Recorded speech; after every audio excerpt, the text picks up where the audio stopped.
The first gunshot that rang out over the parched Arizona plains wasn't meant for her, but it might as well have been. Zara Kincaid dropped to the dusty floor of the stagecoach, her heart hammering against her corset as the driver's frantic shouts mixed with the thunder of hooves. The year was 1873, and she was hundreds of miles from the Boston society that had both sheltered and suffocated her for 23 years. "Everybody out," a gruff voice commanded as the stagecoach lurched to a halt. "Hands where I can see 'em." Zara clutched her small leather satchel to her chest. Everything she had left in the world was in that bag: the forged documents, the remaining money, and the gold locket that was worth more in sentiment than in actual value.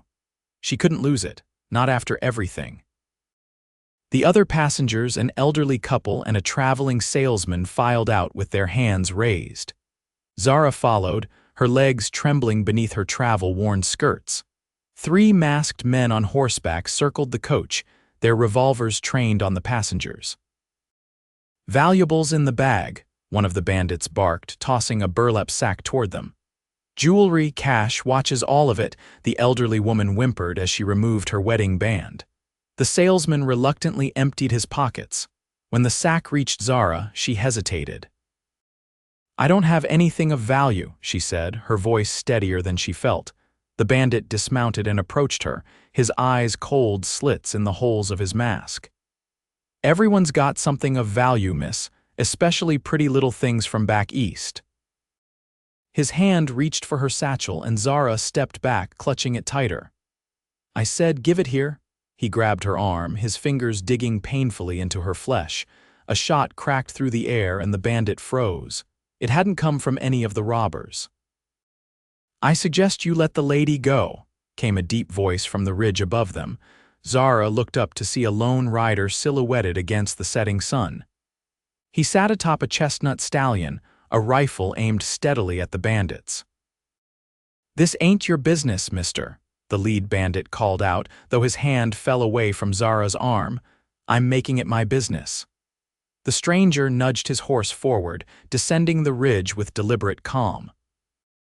As he drew closer, Zara could make out his features: a strong jaw darkened with stubble, keen eyes under the brim of a worn hat, and shoulders broad enough to suggest he was no stranger to hard work. The bandits exchanged glances, clearly weighing their options. "3 against 1, friend," the leader sneered. "I like those odds." "Do you?" The stranger's voice remained even. "Because from where I'm sitting, I've got the high ground, a loaded Winchester, and nothing to lose. How about you boys?" A tense silence followed before the lead bandit spat on the ground. "Ain't worth dying over." He mounted his horse and signaled to his companions. "This ain't over," he warned before they galloped away, leaving a cloud of dust in their wake. The stranger dismounted and approached the shaken group. "Everyone all right?" The driver, who had wisely stayed on his seat with his hands visible during the confrontation, nodded. "Thanks to you, mister. They've been hitting coaches along this route for weeks now." "Shouldn't be traveling these parts without a proper escort," the stranger said, his gaze settling on Zara. "Especially with ladies aboard." "We had a cavalry escort scheduled," the driver explained, "but they never showed at the last outpost." The stranger nodded, then turned his attention fully to Zara. "You holding up all right, madam?" Zara straightened her posture, years of finishing school instinctively taking over. "Yes, thank you, Mr. Frost, Jackson Frost. Most folks just call me Jack." "Mr. Frost, then." "Your timing was fortunate." A hint of a smile touched his lips. "Just Jack is fine, and I wasn't about to sit back and watch a lady get roughed up." His eyes dropped to the satchel she still clutched tightly. "Must be something mighty important in there." Zara's grip tightened. "Just personal effects."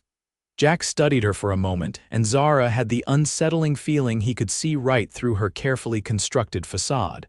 Finally, he turned to the driver. "How far to Copper Creek?" "About 15 miles, the driver replied, checking the harnesses for damage. "But we lost a horse in all that commotion. We'll be moving slow, and I don't fancy being out here after dark with those bandits still around." "My ranch is just over that ridge," Jack said, nodding toward the west. You're welcome to shelter there for the night. I can have you escorted to town in the morning." The elderly couple and the salesman quickly agreed, clearly shaken by the encounter. Zara hesitated. Staying at a stranger's home wasn't proper, and she couldn't risk drawing attention to herself. But the alternative, possibly facing those bandits again in the dark, was worse. "Thank you," she finally said. "That's very kind." Jack helped secure the stagecoach horse that remained, and they slowly made their way to his property. As they crested the ridge, Zara saw a sprawling ranch house nestled in a valley, surrounded by corrals and outbuildings. A stream wound through the property, fed by a natural spring, with cottonwood trees offering rare shade in the arid landscape. "Welcome to Whispering Springs Ranch," Jack announced. "It's not much, but it's home." Not much, Zara thought. The ranch was larger than most estates she'd seen in Massachusetts. Workers moved about the grounds, tending to cattle and horses. Smoke rose from the main house's chimney, suggesting warmth and comfort within. As they approached, a man about Jack's age came out to meet them. He wore ranch clothes similar to Jack's, but carried himself with the posture of someone who had seen military service. "Trouble?" he asked Jack, eyeing the stagecoach with concern. "Bandits, Tom. Our friends here need a place to stay until morning." Tom nodded, immediately taking charge of the horses. "I'll have the guest rooms prepared." Jack helped Zara down from the coach, his strong hands at her waist making her suddenly aware of how long it had been since a man had touched her with anything approaching gentleness. She quickly stepped away, smoothing her skirts. "Thank you, but I don't wish to impose," she said. "No imposition." "We've got plenty of room." He regarded her curiously. "You heading to Copper Creek for a reason, miss?" "Kincaid, Zara Kincaid." She used her real name, having learned early in her journey that keeping track of aliases was more trouble than it was worth. "I'm to be the new schoolteacher there." Jack's eyebrows rose slightly. "Schoolteacher? Copper Creek's a rough mining town, not exactly the sort of place you'd expect to find a lady from back east teaching children." "I go where I'm needed, Mr. Frost." A smile tugged at his lips. "Just Jack, remember?" He gestured toward the house. "Well, Miss Kincaid, let's get you settled. You must be tired after your journey." Inside, the ranch house was surprisingly refined. Polished hardwood floors, quality furniture, and tasteful decorations spoke of prosperity and permanence. A woman in her 50s greeted them, her gray, streaked hair pulled back in a practical bun. "Mrs. Abernathy, our housekeeper," Jack explained. "Mrs. Abernathy, this is Miss Kincaid. She'll be staying with us tonight." The housekeeper gave Zara a once-over, her expression warming slightly. "I'll show you to your room, miss. You'll be wanting to freshen up before supper, I expect." Zara followed her up a wide staircase to a comfortable bedroom. The moment the door closed behind her, she sank onto the edge of the bed, finally allowing herself to tremble with the aftermath of fear. She'd come so close to losing everything. Again, she opened her satchel, checking that its contents remained intact. The leather folder containing her teaching credentials, forged but convincing, was undisturbed. The small pouch of money was still there.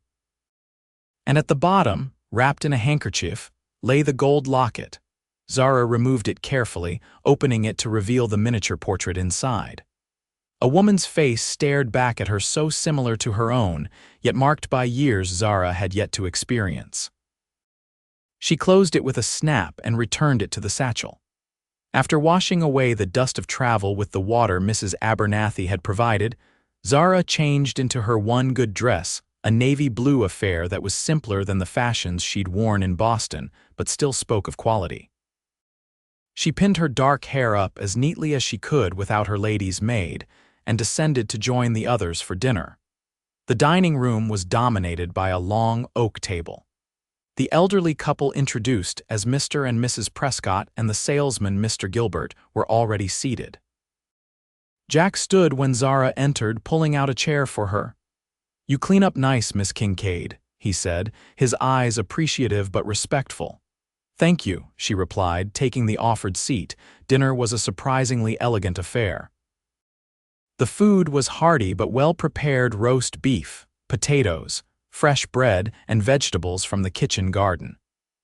Mrs. Abernathy clearly took pride in running an efficient household.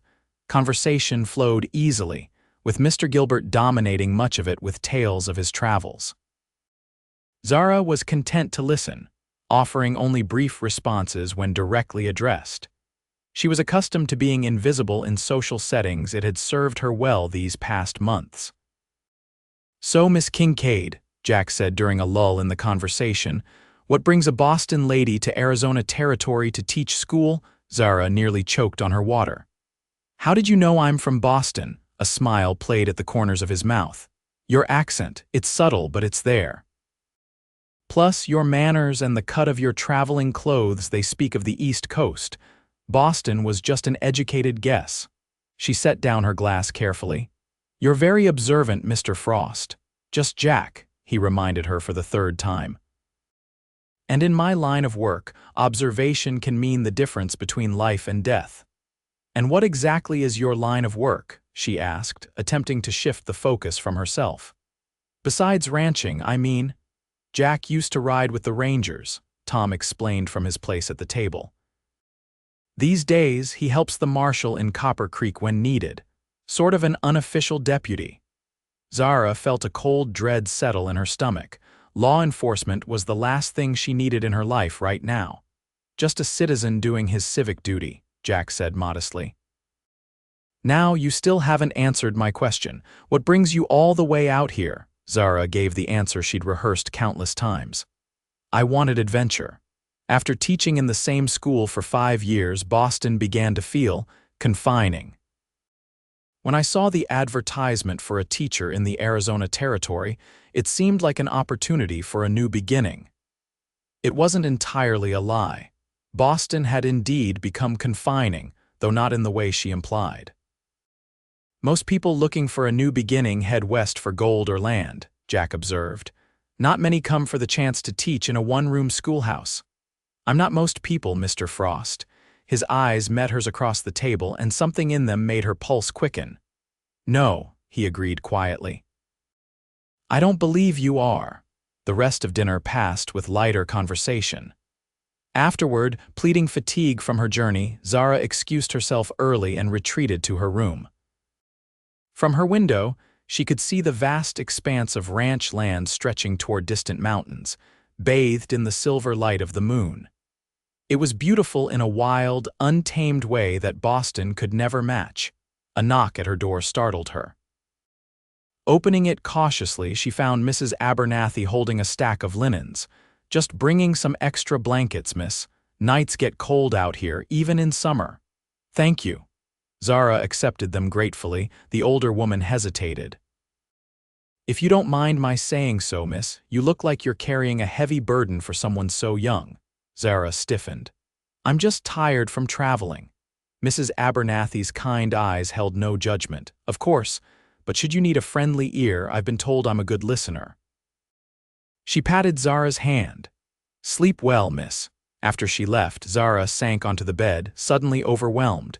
It had been so long since anyone had shown her genuine kindness without ulterior motives. The temptation to unburden herself, to tell anyone, the truth was almost unbearable. But she couldn't. Her freedom, perhaps her very life, depended on her secret remaining just that. Morning came with the sounds of a working ranch already in full swing. Zara dressed in her traveling clothes and packed her few belongings before heading downstairs. In the dining room, she found Jack standing alone, studying a map spread on the table. "Good morning," she said. He looked up, a smile warming his features. "Morning, sleep well." "Better than I have in weeks," she admitted. "Your home is lovely, been in my family for 2 generations. My father built it, passed it to me when he died." He rolled up the map. "The others are already having breakfast in the kitchen. I was just planning the safest route to Copper Creek." "Is there still danger from those bandits?" "I'd rather not take chances. Tom and I will escort the stage to town." Zara felt both relieved and unnerved by the news. Jack's presence made her feel secure, but the more time she spent around him, the more she risked him seeing through her carefully constructed persona.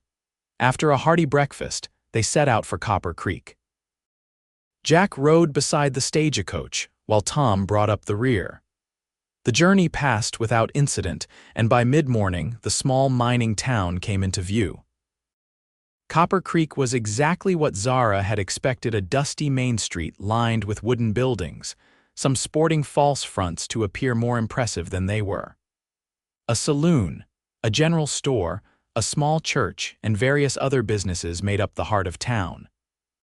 At the far end stood a modest building with a bell on top: the schoolhouse.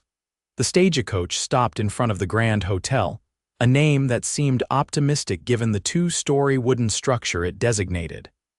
The other passengers disembarked, thanking Jack and Tom for their protection.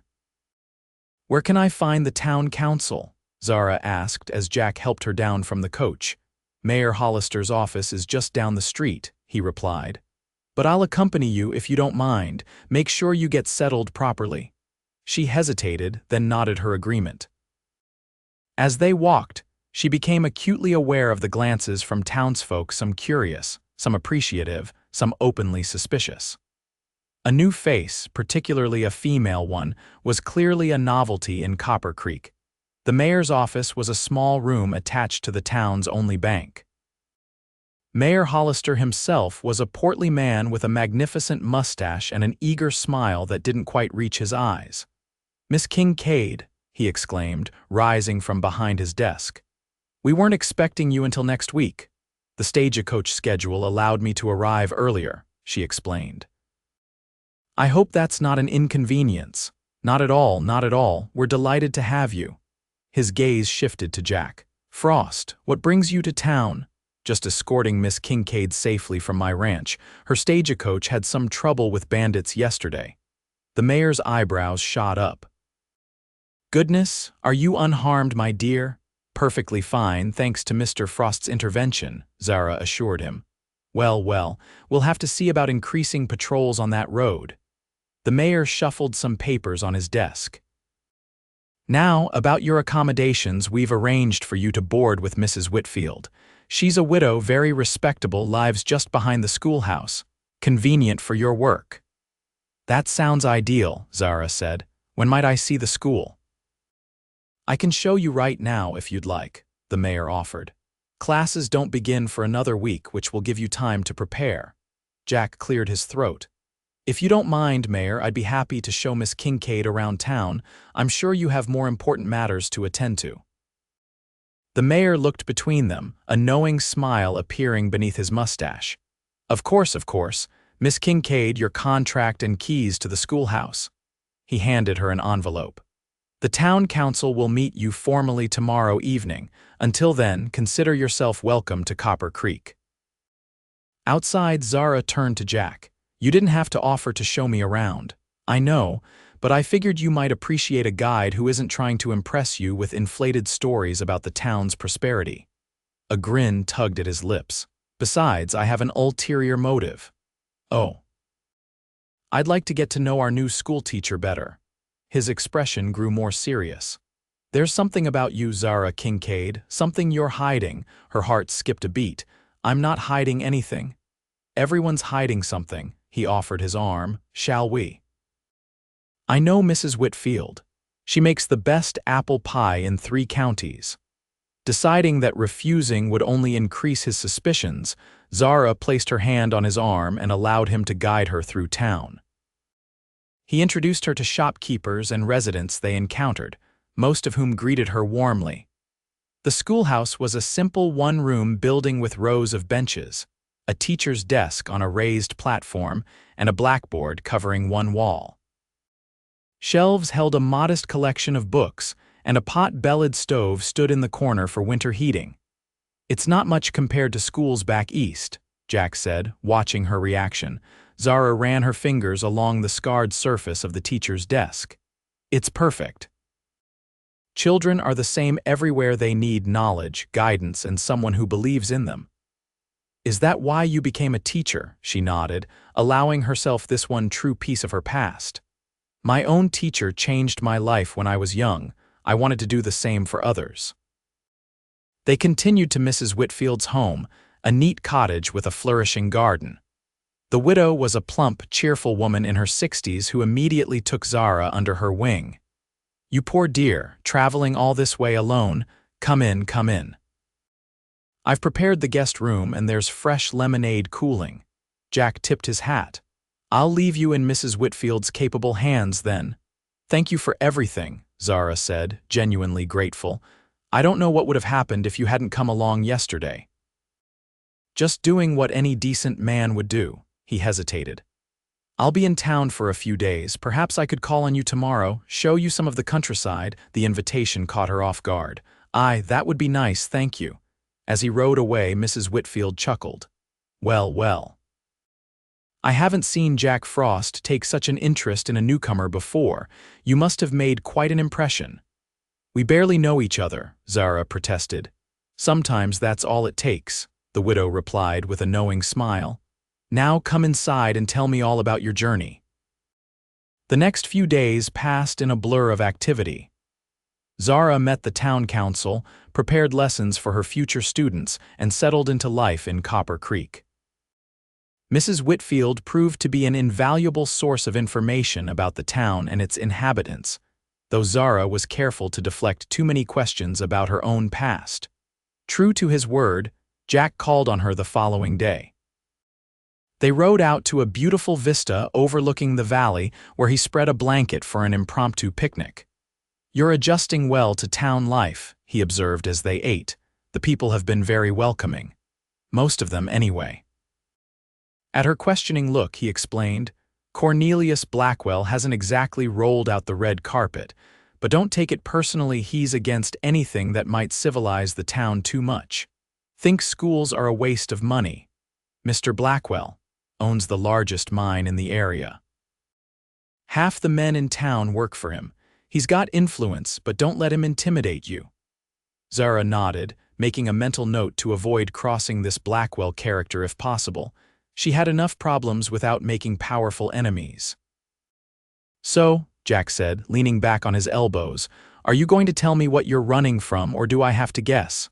Zara nearly choked on her lemonade. "Excuse me?" His expression remained friendly, but his eyes were sharp. "I've seen enough people starting over to recognize the signs. The way you check over your shoulder, how you tense up when strangers ask questions, the fact that you've got nothing but a single satchel to your name despite your fine manners and education. That doesn't mean I'm running from anything," she said, struggling to keep her voice steady. "Perhaps I simply travel light." Jack sat up, his gaze direct. "Zara, I'm not trying to pry into your business. Whatever you're running from, it's your secret to keep. I just want you to know that if you need help, you can trust me." For a moment, she was so tempted to tell him everything. But years of caution couldn't be overcome so easily. "Thank you," she said finally, "but there's nothing to tell." He studied her face, then nodded slowly.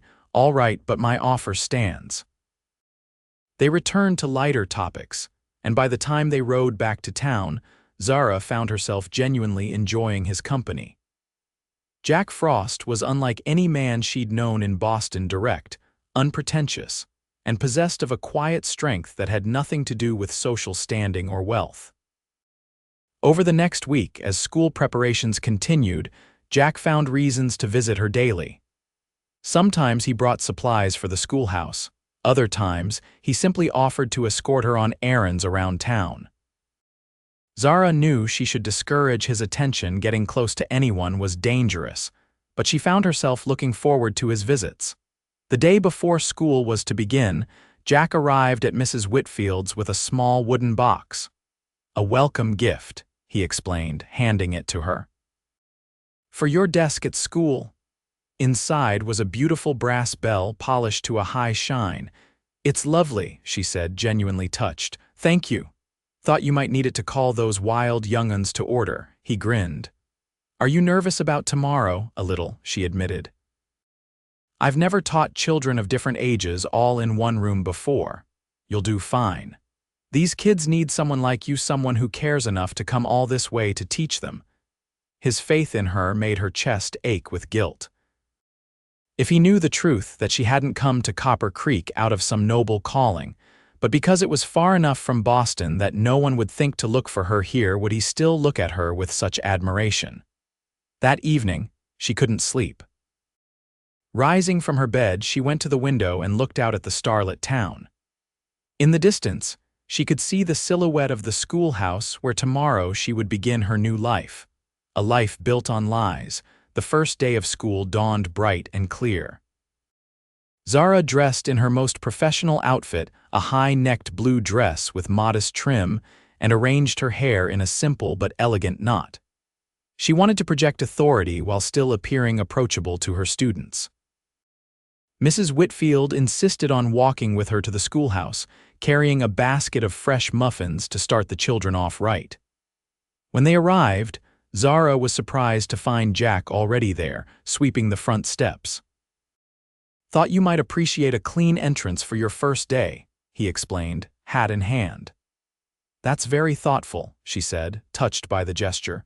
Soon, children began to arrive, some shyly hiding behind their mothers, others boldly racing up to inspect their new teacher. By the time Zara rang her new bell to begin the day, 22 students ranging from 6 to 16 years of age had assembled in the schoolhouse. "Good morning," she said, surveying the mix of curious and wary faces. "I'm Miss Kincaid, and I'm honored to be your teacher." From the back of the room, a lanky boy of about 15 snickered. "What's a fancy lady like you doing in a place like Copper Creek?" Before Zara could respond, a girl next to him elbowed him sharply. "Shut up, Billy. Just because you're dumb as dirt doesn't mean the rest of us don't want to learn." A ripple of laughter went through the room. Zara raised her hand for silence. "That's enough. In this classroom we will treat each other with respect." She fixed the boy with a steady gaze. "To answer your question, I'm here because education is important no matter where you live. Knowledge is power, and I believe every one of you deserves that power." It wasn't the answer the boy expected, and he sat back, momentarily silenced. "Now," Zara continued, "I'd like each of you to introduce yourself and tell me one thing you hope to learn this year." By lunchtime, she had begun to learn their names and assess their varying levels of education. Some of the older children had received decent schooling before the previous teacher left, while others could barely read. She would have her work cut out for her. As the children ate their packed lunches in the schoolyard, Zara noticed a well-dressed man observing from across the street. His expensive suit and gold watch chain marked him as someone of means in this frontier town. When he saw her looking, he approached. "Miss Kincaid, I presume." His voice was cultured, but there was a coldness to it that set her on edge. "Yes, and you are Cornelius Blackwell." He offered a slight bow but didn't extend his hand.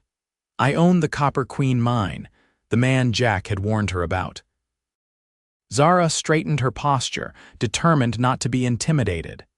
"It's a pleasure to meet you, Mr. Blackwell." "Is it?" He glanced at the playing children with thinly veiled distaste. "I wonder if you'll still feel that way when you realize what a waste of resources this school represents." "Education is never a waste, Mr. Blackwell. These children will grow up to work in the mines or marry those who do. What use is poetry or history to them?" He turned his sharp gaze back to her. "But perhaps you have your own reasons for hiding away in this little schoolhouse. Boston is a long way from here after all." Zara's blood ran cold. How did he know where she was from? Had Jack mentioned it to him? Blackwell smiled, seeing her reaction. "Oh yes, I make it my business to know about newcomers to my town, especially those with, shall we say, questionable backgrounds." "I don't know what you're implying, sir, but my background is hardly your concern." She struggled to keep her voice steady. "Perhaps not. But the moral character of the person teaching this town's children is certainly a matter of public interest." He tipped his hat. "Good day, Miss Kincaid. I'll be watching your progress with great interest." As he walked away, Zara felt herself trembling. Could he know? No, it was impossible. He was simply trying to unsettle her, sensing she had secrets without knowing what they were. The afternoon classes were a blur as she fought to focus on teaching rather than Blackwell's veiled threats. When the final bell rang and the children departed, she sank into her chair, emotionally exhausted. A knock at the door made her jump. Jack stood in the doorway, concern etched on his features. "Rough first day. The children were fine," she said, managing a weak smile. "It was the adults that proved challenging. Blackwell came by. It wasn't a question. How did you know?" Saw him from the general store. Jack entered, closing the door behind him. "What did he say to you?" "Nothing specific. Just made it clear he disapproves of the school and implied he knew something about my past." Jack's expression darkened. "That man loves to throw his weight around. Don't let him get to you." "What if he knows something?" The question slipped out before she could stop it. Jack studied her for a long moment.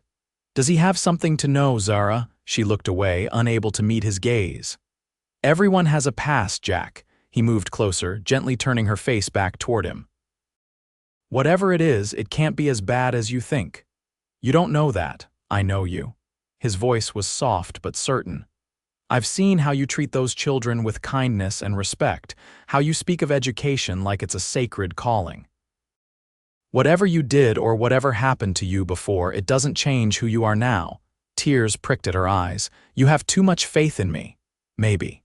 His thumb brushed her cheek. "Or maybe you don't have enough faith in yourself."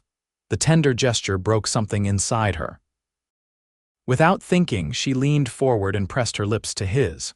For a moment he seemed surprised, then he was kissing her back with a gentleness that made her heart ache. When they pulled apart, both were breathing heavily.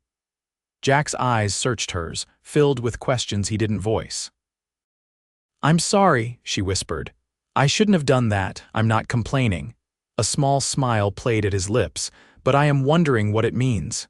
"I don't know," and it was the truth. She'd spent so long running, so long keeping people at arm's length, that she'd forgotten what it felt like to want someone close. Jack took her hands in his. "Let me court you properly, Zara. No secrets, no pressure, just a man calling on a woman he admires greatly." The sensible thing would be to refuse, to maintain her distance and focus on her teaching position. But looking into his honest eyes, Zara found she couldn't deny herself this chance at happiness, however brief it might be. "All right," she agreed softly. His smile was like sunrise breaking over the mountains. "I'll pick you up Saturday evening then. We'll have dinner at the hotel." As good as his word, Jack began calling on Zara formally. Their courtship quickly became the talk of Copper Creek, with most townsfolk approving of the match between their respected rancher and the new schoolteacher. Even Mrs. Whitfield gave her blessing, though she teasingly warned Jack not to distract her boarder from her educational duties. Only Cornelius Blackwell continued to cast a shadow over Zara's new happiness. She would catch him watching her in town, his expression calculating. Once he stopped by the schoolhouse after classes, ostensibly to discuss a donation to the school library, but his questions always seemed to circle back to her life before Copper Creek. "It's strange," he remarked during one such visit, "how little record there seems to be of your teaching experience in Boston. One might almost think you appeared out of thin air." "My credentials were reviewed by the town council," Zara replied evenly. "If you have concerns, perhaps you should raise them there." Blackwell smiled thinly. "Oh, I have no concerns. I find mysteries intriguing." Despite these unsettling encounters, Zara's first month in Copper Creek passed happily. Her students were making progress, her relationship with Jack was deepening, and she was beginning to feel like part of the community. For the first time since fleeing Boston, she allowed herself to hope for a future here. Then the telegram arrived. Mrs. Whitfield handed it to her one evening as she returned from school. "Came for you this afternoon, dear. Must be important. Telegrams aren't cheap." Zara's fingers trembled as she took the folded paper. No one knew she was here. No one except. She excused herself to her room before opening it. "They know where you are. Stop, leave, immediately stop." The room seemed to spin around her. How had they found her? She'd been so careful, changed her name, covered her tracks. But if they knew she was in Copper Creek, it was only a matter of time before they came for her. She had to leave. Tonight, with practiced efficiency, she packed her meager belongings. The teaching credentials, the money now substantially increased from her salary and the gold locket. She would slip away after Mrs. Whitfield went to bed, take the night stage to the next town, and disappear again. A soft knock at her bedroom door froze her in place. "Zara," it was Jack's voice. "Mrs. Whitfield said you received news. Is everything all right?" She quickly shoved the satchel under her bed. Just a moment. When she opened the door, Jack's concerned expression made her heart twist painfully. He would think she had abandoned him, abandoned the children. He would never know why. "What's wrong?" he asked, stepping into the room. "You're pale as a ghost." "Nothing," she lied. "Just a message from an old friend. Bad news." "No, just unexpected." She forced a smile. "What brings you by this evening?" He studied her face. "I was going to invite you to Sunday dinner at the ranch, but now I'm more concerned about what's got you so rattled." "I'm fine, truly." She moved toward the window, needing to put distance between them. "Sunday dinner sounds lovely." Jack followed her, gently turning her to face him. "Zara, whatever it is, you can tell me. I meant what I said. I'll keep your secrets safe." The sincerity in his eyes nearly undid her. How could she tell him the truth when it would put him in danger too? But how could she leave without giving him any explanation? Jack, a commotion outside interrupted her, voices raised in the street, the sound of horses arriving. Jack moved to the window and looked out, his body tensing. "3 men just rode into town," he said quietly. "Well-dressed, Eastern clothes. They're asking directions from Simmons across the street." Zara's blood turned to ice. "What do they look like?" 2 big fellows look like hired muscle. The third's older, expensively dressed, gray hair, walking with a cane. Richard. Her father-in-law had come himself. "Zara." Jack turned to her, alarm growing in his expression as he saw the naked fear on her face. "Who are these men? What do they want with you?" She couldn't speak, couldn't move. After all this time, after all this distance, they had found her. And now Jack would be caught in the middle. Jack crossed to her in 2 strides, gripping her shoulders. "Listen to me. Whatever trouble you're in, I can help you, but you have to trust me." The sound of knocking came from the front of the house. Mrs. Whitfield's voice, then heavy footsteps in the hallway. "There's no time," Zara whispered frantically. "Jack, you have to go. If they find you here, I'm not leaving you." His voice was steel. "Not until I know what's happening." The bedroom door burst open. Mrs. Whitfield stood there, flustered. "Zara, dear, there are gentlemen here from Boston. They say they're family of yours." Behind the widow loomed 2 burly men in dark suits, and behind them, leaning on his ebony cane, stood Richard Kincaid, his aristocratic features set in a triumphant smile. "Ah, Zara, my dear daughter-in-law," he said smoothly. "How good to see you looking so." "Rustic?" Jack's head whipped toward her, surprise evident in his features. "Daughter-in-law, Jack," she began, but Richard cut her off. "Mr. Frost, is it? I'm Richard Kincaid, Zara's father-in-law. I must thank you for looking after my son's wife during her episode. Jack repeated, confusion clouding his features. Richard sighed dramatically. "I'm afraid my dear daughter-in-law has not been well since my son's tragic death. Grief can do terrible things to a fragile mind. She disappeared from our home months ago, taking some family heirlooms and causing us great worry." "That's not true," Zara said, finding her voice at last. "Jack, don't listen to him." "Come now, Zara," Richard continued, his voice dripping with false concern. "You know the doctors were very clear about your condition. These delusions, these fantasies you've been living pretending to be a schoolteacher, forming inappropriate attachments." His gaze flicked dismissively to Jack. "It's all part of your illness. You're lying," she hissed. Mrs. Whitfield looked between them, clearly distressed. "Perhaps I should fetch the doctor. That won't be necessary," Richard said smoothly. "We have traveled with our family physician. He has experience with Zara's particular affliction." Jack stepped forward, positioning himself slightly in front of Zara. "Mr. Kincaid, with all due respect, Miss Kincaid, Mrs. Kincaid seems perfectly sound to me.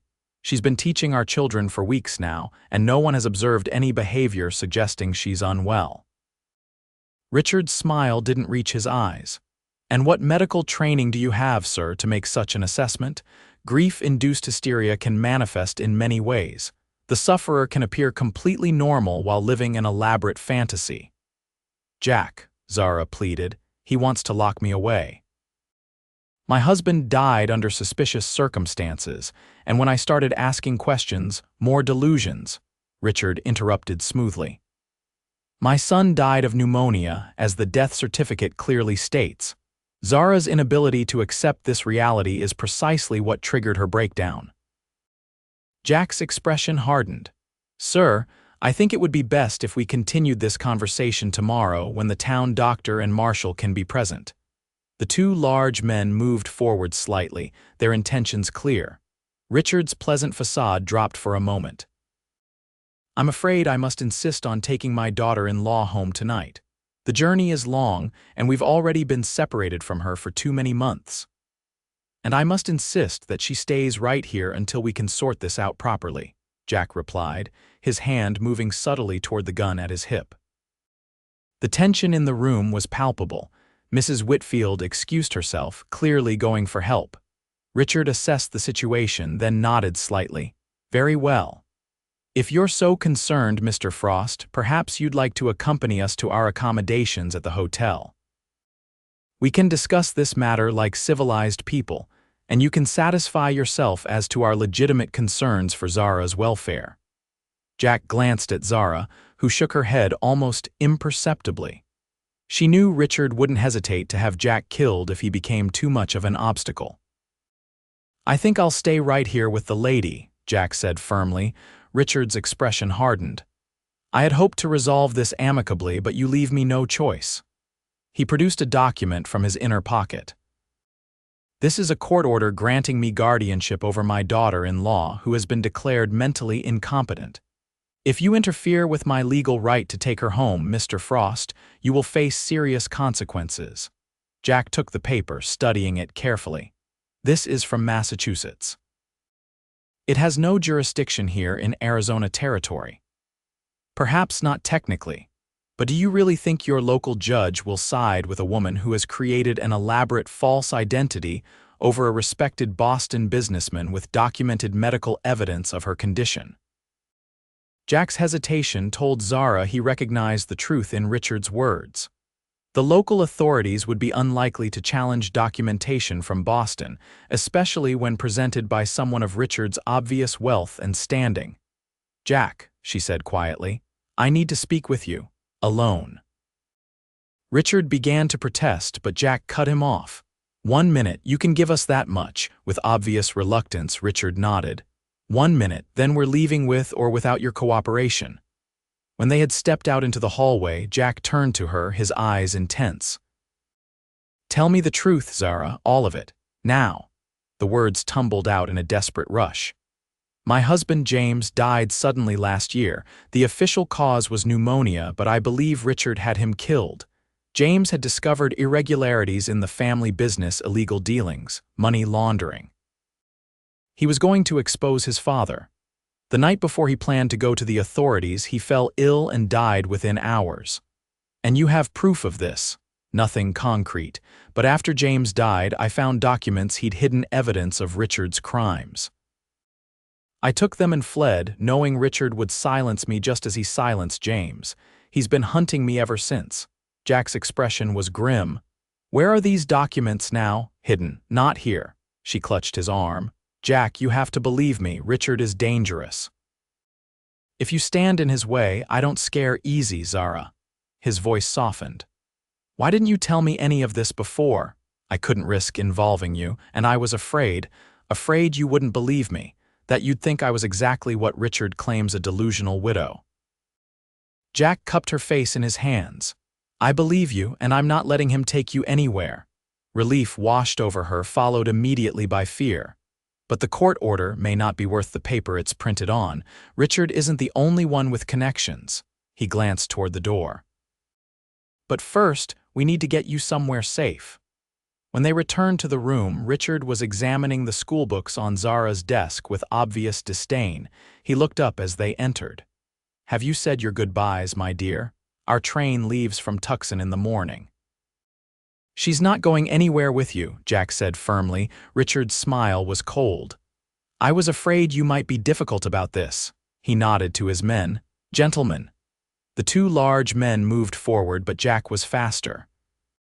In one fluid motion, he drew his revolver and aimed it steadily at Richard's chest. Call them off, Kincaid. Richard's eyes narrowed. You're making a very serious mistake, Mr. Frost. Interfering with a legal guardian taking custody of his ward. Save it for someone who hasn't heard the truth, Jack interrupted. Zara told me everything, about James's death, about the documents he found, about why you're really here. For the first time, uncertainty flickered across Richard's face. Whatever fantastical story she's told you sounds a lot more believable than your tale of a grieving widow going mad and deciding to become a schoolteacher in Arizona. Jack kept his gun trained on Richard as he edged toward the door, keeping Zara behind him. Now, you and your men are going to stay right here while we leave. If you try to follow us, I promise you'll regret it. Richard's facade of civility dropped entirely.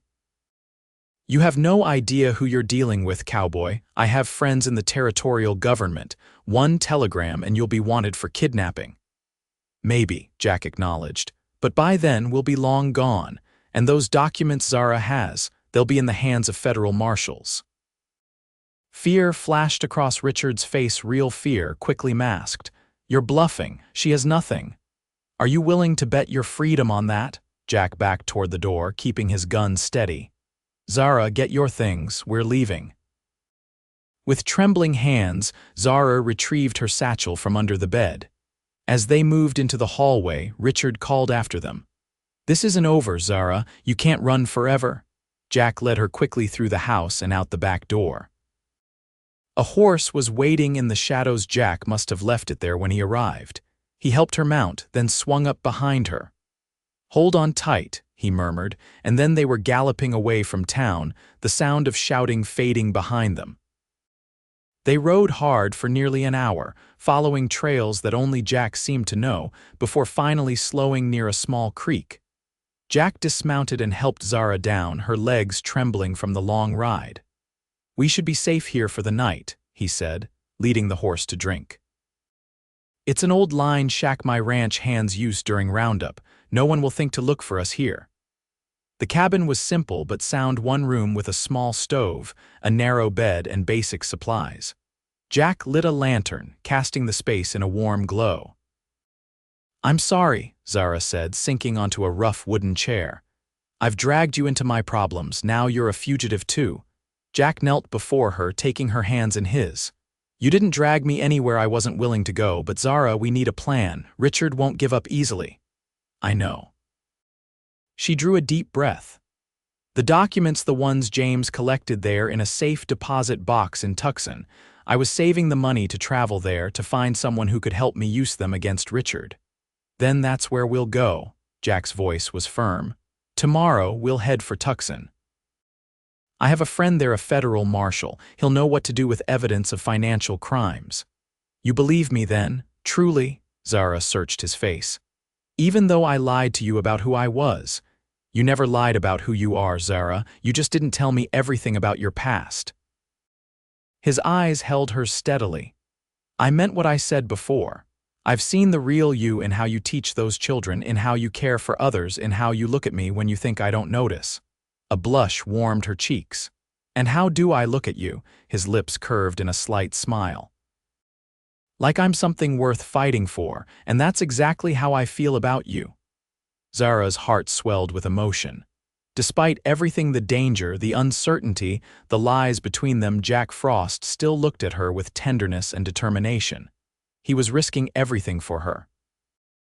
I love you, she whispered, the words slipping out before she could stop them. I shouldn't, it's too soon and too complicated, but I do. Jack's hand came up to cup her cheek. Nothing about timing is ever convenient, but that doesn't make it any less real. He leaned forward, pressing his forehead to hers. I love you too, Zara Kincaid, and I promise you we'll find a way through this. They spent the night in the lined shack, Jack insisting Zara take the narrow bed while he kept watch from a chair by the door.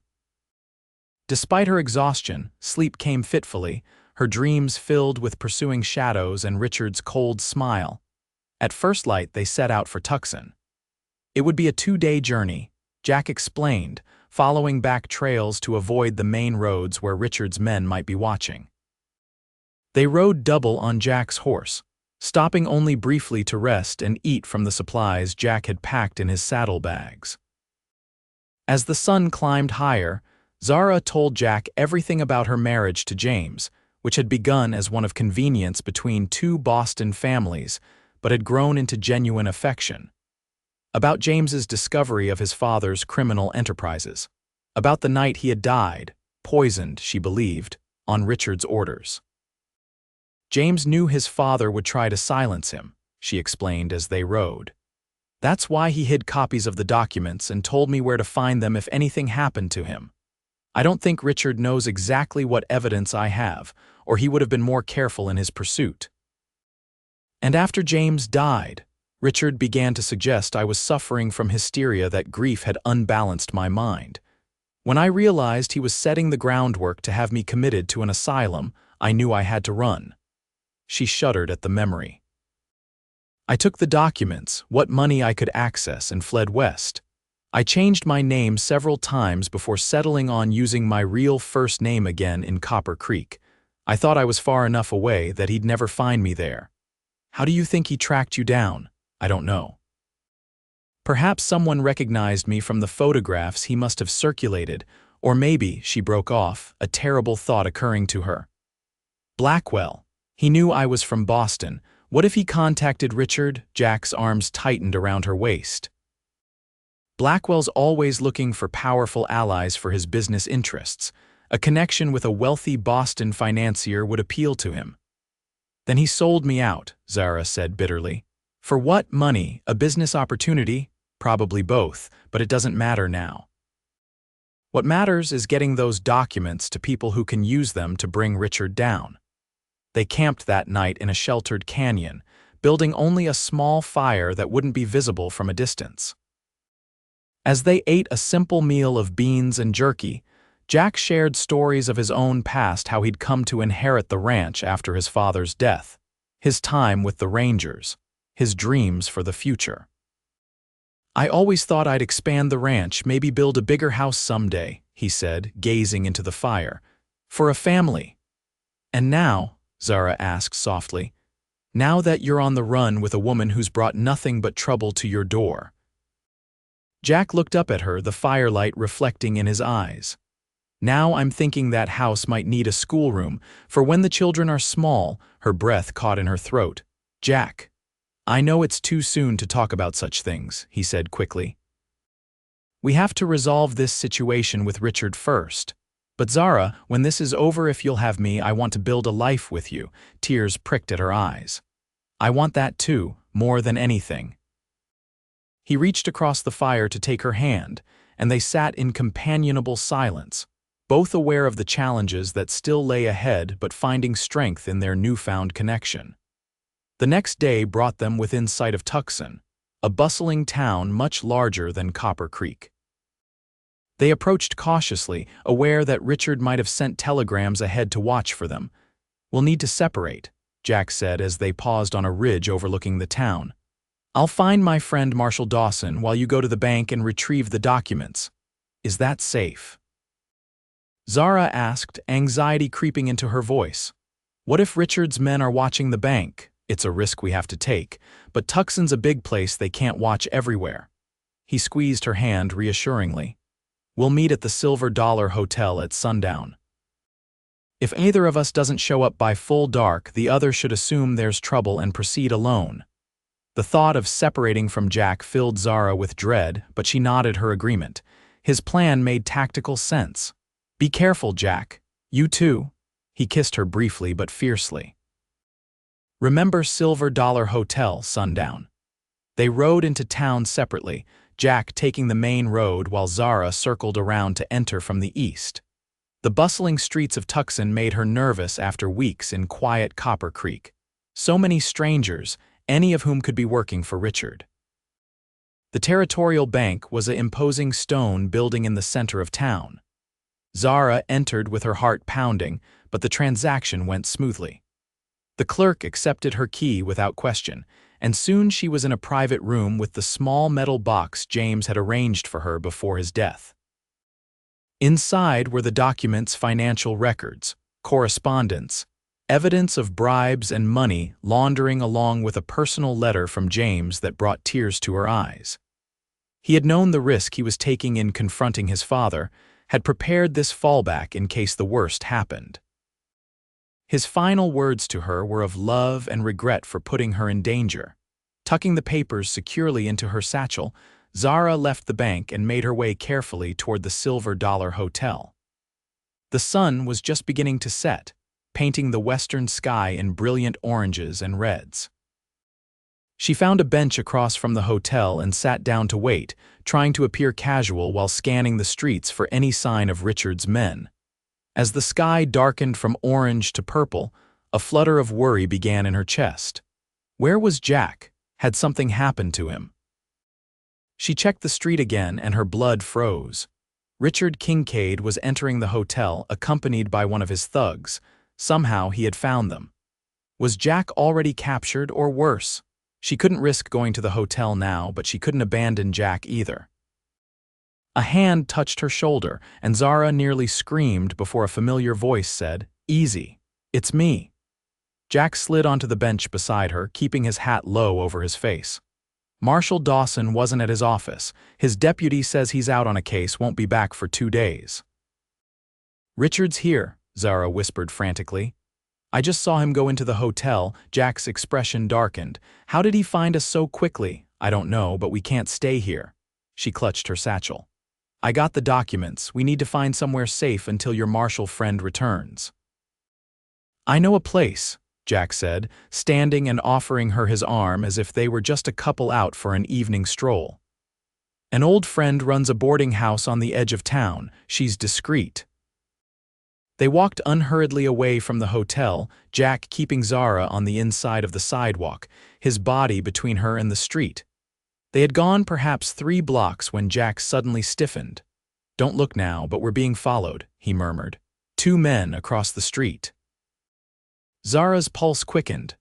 "Richard's men, most likely. Keep walking normally. When we reach the next corner, we'll make a run for it." But as they approached the intersection, a carriage pulled up directly in front of them, blocking their path. The door opened and Richard Kincaid stepped out, his thin lips curved in a triumphant smile. "There you are, my dear. How thoughtful of you to bring the documents directly to me." Jack moved to put himself between Zara and her father-in-law, but froze as the unmistakable click of a revolver hammer sounded behind them. The men who had been following had closed in. "Mr. Frost," Richard said smoothly, "I warned you about interfering in family matters." "Now, Zara, be a good girl and give me the satchel." "No," she said, her voice surprisingly steady despite her fear. "These papers prove what you did to James, to your investors, to everyone you've ever cheated and betrayed. I'm taking them to the authorities." Richard's smile never wavered. "And who do you think they'll believe? A respected businessman with friends in the highest levels of government, or a hysterical widow and her cowboy lover?" His gaze shifted to Jack. "Speaking of which, I'm afraid Mr. Frost has complicated my plans considerably. It would have been so much neater to simply have you declared incompetent and locked away in a comfortable asylum. Now, I'll have to arrange an unfortunate accident for both of you." "You won't get away with this," Jack said, his voice low and dangerous. "Too many people know, do they?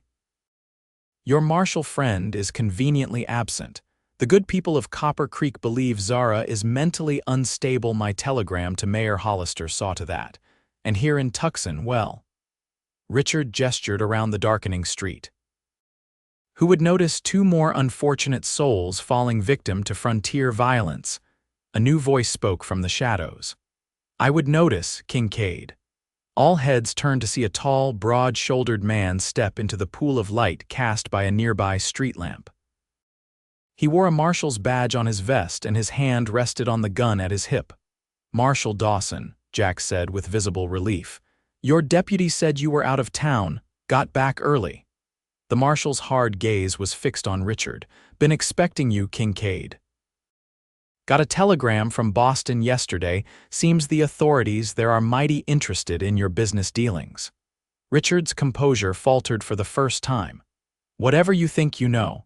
I know enough to arrest you on suspicion of fraud, embezzlement, and conspiracy to commit murder." Dawson nodded toward the men with guns. "Tell your boys to drop their weapons or they'll be joining you in a cell." For a moment, it seemed Richard might resist. Then, with a slight nod to his men, he straightened his jacket. "This is a misunderstanding that will be cleared up quickly." "I have friends in the territorial government, not as many as you think," Dawson interrupted. "Not since they got wind of how you've been using their names to intimidate innocent folks."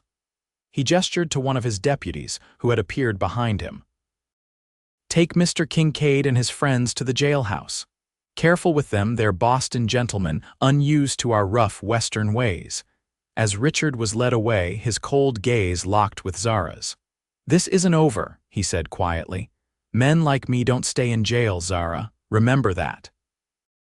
Marshal Dawson turned to Jack and Zara once Richard and his men were secure. "You two look like you could use a hot meal and a safe place to rest. My wife's got stew on the stove and we've got a spare room." "Thank you, Marshal," Jack said, shaking the man's hand. "But how did you know about Kincaid?" "Like I said, got a telegram from Boston. Seems a lady friend of Mrs. Kincaid's here has been working with a newspaper reporter, gathering evidence against Richard Kincaid for months. When she got word that Kincaid had tracked his daughter-in-law to Arizona, she contacted authorities in Boston who reached out to me." Zara felt a rush of gratitude. "Madeline," she whispered. "It must have been Madeline who sent the warning telegram." "Don't know about that," Dawson said. "But what I do know is that with the documents you recovered and the testimony from Boston, Richard Kincaid is facing serious charges. Now let's get you somewhere safe for the night. We can sort out the details in the morning." The marshal's home was a comfortable two-story house on the outskirts of Tucson. His wife, a kind-faced woman named Alina, welcomed them warmly and set out bowls of hearty beef stew without asking questions. After the meal, Dawson sat with them in his study, examining the documents Zara had retrieved from the bank. "This is damning evidence," he said, leafing through the papers. "Financial fraud, bribery of government officials, correspondence suggesting he ordered his own son's murder. The federal prosecutor will have a field day with this." "Will it be enough?" Zara asked. "Richard has powerful friends," "had powerful friends," Dawson corrected. "Once word of these crimes gets out, those friends will scatter like roaches when the light comes on. No one will want to be associated with him." He gathered the papers carefully. "I'll keep these in my office safe tonight, and tomorrow we'll draw up your formal statements." Later, settled in the guest room Dawson's wife had prepared, Zara finally allowed herself to relax. Jack sat beside her on the edge of the bed, his hand covering hers. "It's really over, isn't it?" she said, still hardly able to believe it. "It looks that way." He squeezed her hand gently. "Richard will face justice for what he did to James and to you. What happens now?" She looked up at him, uncertainty in her eyes. "I've been running for so long, I'm not sure I remember how to stay in one place." Jack's smile was tender. "Well, there's a schoolhouse in Copper Creek that needs a teacher. And there's a rancher who's in love with that teacher, hoping she might consider making a home with him."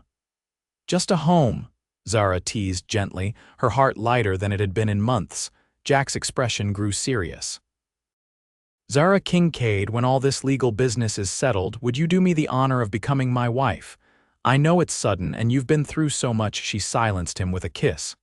"Yes," she whispered against his lips. "Yes, I will marry you, Jack Frost." His arms encircled her, holding her close as if he might never let go. "I told you I'd keep your secret safe," he murmured into her hair. "Now I want to keep you safe for the rest of our lives." The following weeks were a whirlwind of legal proceedings. Richard Kincaid was formally charged with multiple crimes, and as Marshal Dawson had predicted, his former associates quickly distanced themselves. some even coming forward with additional evidence in hopes of leniency for their own involvement. Zara and Jack returned to Copper Creek, where the truth of her story had preceded them thanks to telegrams from Marshal Dawson to the local authorities. The community that had welcomed her as a schoolteacher now embraced her with renewed sympathy and respect, many expressing outrage at what she had endured. Mayor Hollister formally apologized for his role in relaying Richard's false claims about her mental state. "Should have known better than to believe a word from that snake," he admitted sheepishly. "The school board hopes you'll continue as our teacher, Miss Kincaid. The children have missed you terribly." Cornelius Blackwell, however, was notably absent from town, having departed hastily upon learning of Richard's arrest. Rumors suggested he had fled to California to escape potential charges of conspiracy. 2 months after their return, on a perfect autumn day, Zara Kincaid became Zara Frost in a simple ceremony in the Copper Creek Church. The entire town turned out for the celebration, with her students forming an honor guard that showered the couple with flower petals as they emerged as husband and wife. Mrs. Whitfield wept openly, declaring it the most romantic thing she'd ever witnessed. "To think," she sniffled to anyone who would listen, "that our Jack would fall in love with a lady running from danger and risk everything to protect her, just like in a novel." Zara and Jack moved into the ranch house at Whispering Springs, though Zara continued to teach at the Copper Creek School, riding in each morning with Jack when his business took him to town. In the evenings, they would return together, building the life they had both dreamed of but neither had dared hope for. A year later, Richard Kincaid was convicted on all charges and sentenced to 20 years in a federal prison. The news reached them as Zara was planting a garden outside their home, her stomach just beginning to show the first signs of the child they were expecting in the fall. "He can never hurt us now," Jack said, holding her close as they stood in the garden they had created together. Zara rested her head against his chest, listening to the steady beat of his heart. "No, he can't. We're safe. Our family is safe." As the sun set over Whispering Springs Ranch, painting the sky in brilliant hues of gold and crimson, Zara thought about the long journey that had brought her here, the pain and loss, the fear and uncertainty, but also the courage and hope that had sustained her. And through it all, the love of a man who had seen past her secrets to the woman she truly was. "They didn't know who I really was," she murmured, echoing Jack's words from what seemed a lifetime ago. Jack's arms tightened around her, his voice a low rumble in her ear. "But I did. From the moment I saw you, I knew you were worth fighting for, worth loving, worth keeping safe." And as night fell over the ranch, bringing with it the promise of a new day to come, Zara Frost knew that she had finally found her true home, not in a place, but in the heart of the man who had promised to keep her secrets and had given her the greatest gift of all, the freedom to simply be herself, loved completely and without condition. In the years that followed, their family grew first with the birth of their son, James, named in honor of the brother-in-law Jack had never met but whose courage had ultimately brought them together. Then with their daughter, Margaret, a spirited girl with her mother's intelligence and her father's unwavering sense of justice. Zara continued teaching, eventually opening a larger school in Copper Creek as the town grew and prospered. Jack expanded the ranch, but always made time for his family, teaching his children to ride, to respect the land, and to stand up for what was right, no matter the cost. And on quiet evenings, when the children were asleep, and the desert night spread its star-filled canopy above them, Jack and Zara would sit on the porch of their home, hands intertwined, marveling at the journey that had brought them together and the love that had given them both a second chance at happiness. The secret that had once threatened to destroy her had led Zara to the life she was meant to live, and to the man who had promised to keep her safe, a promise he kept, faithfully and lovingly, all the days of their lives.